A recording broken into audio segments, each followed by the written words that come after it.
Hi, it's Paul Anderson, and in this video series, I'm going to be talking about the next generation science standards. When you see the word standards, you might think about the Common Core State Standards. Those are a group of standards in the areas of mathematics and English language arts that are going to guide schools over the next decade. They do contain a science component, but it's just a literacy component. They're not the science standards. The next generation science standards will be released this spring. And when they are released, they're going to give science teachers guidance, not only what they should be teaching, but how they should be teaching it. And the reason I love the next generation science standards is that they're built on a wonderful foundation in three general areas. And this foundation, called the K-12 Science Framework, is amazing. It was developed by a group made up of both scientists, and there were a number of Nobel laureates on that group, and science educators. And basically what they came up with was these core concepts that you need to have to be scientifically literate. In other words, to be a scientifically literate member of society. And so if you're interested in science at all, like me, you'll be interested in the framework. But quick disclaimer, I didn't have anything to do with the formation of these standards or in the drafts of these standards. I'm simply a teacher who's interested in this framework and wanted to share that interest with you. And so here's a citation to the standards. They were developed by the National Research Council, which is essentially the working arm of the National Academy of Sciences and Engineering. If you're interested, you could go to this website, nextgenscience.org. You can download the K-12 Science Framework. It's basically 400 pages, and that's what I'm going to base this video series on. And so I love it, and I want to share some of that love with you. And so basically, it's in three areas, in the areas of practice, concepts, and ideas. And so they've come up with 8 science and engineering practices, 7 cross-cutting concepts, 44 disciplinary core ideas, and those are going to be in the areas of physical science, life science, earth and space science, and finally engineering, technology, and applications of science. And so if you add all that up and include this video, that's going to be 60 total videos that I'm going to make that cover the K-12 Science Framework. And so I hope you're with me as we tour this K-12 framework, because I know I've learned a bunch already, and I hope you can learn some with me as well.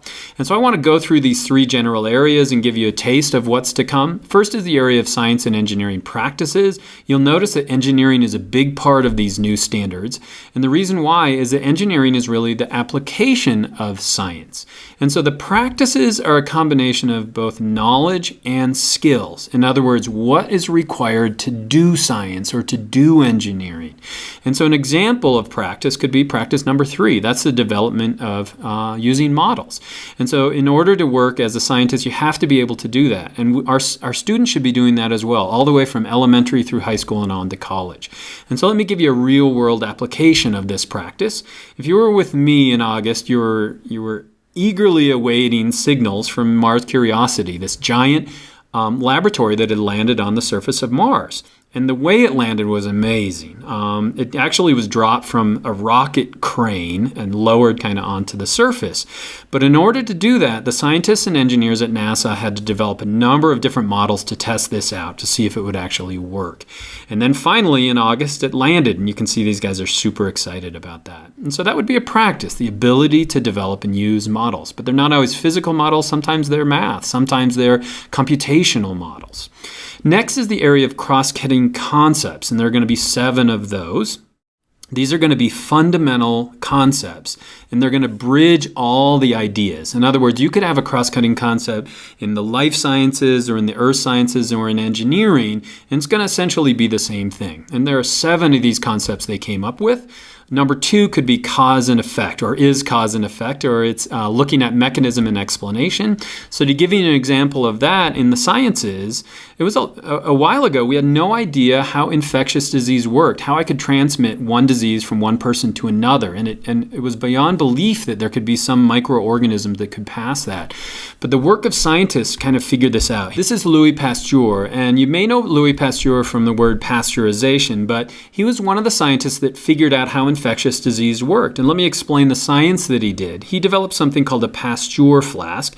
And what he could do was take a broth and he could boil within that flask. Think of it as like chicken broth. So he would boil it within there.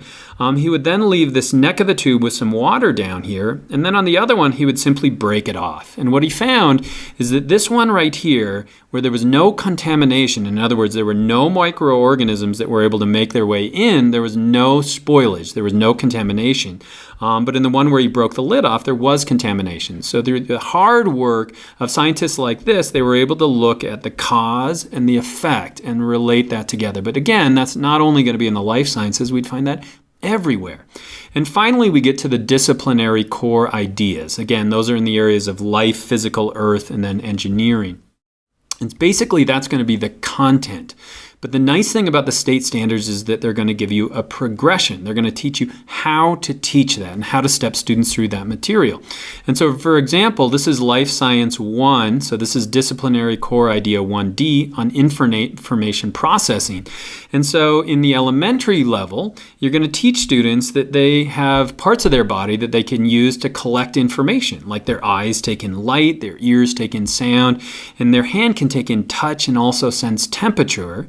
But then as you work through middle school and on to high school, you're going to increase that information around this core idea.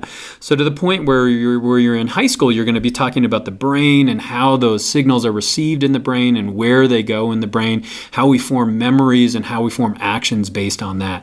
And as you look at my videos, I'm going to have little icons in the corner of each of these videos that show you what students should understand. So this is what students should be able to understand by the time they graduate high school. And so those are the core ideas. These are the standards. Again, there are going to be about 60 of these videos that walk you through it. It's going to be a long journey, but hopefully it's going to be a fun journey, and I hope you come along with me, and I hope that was helpful.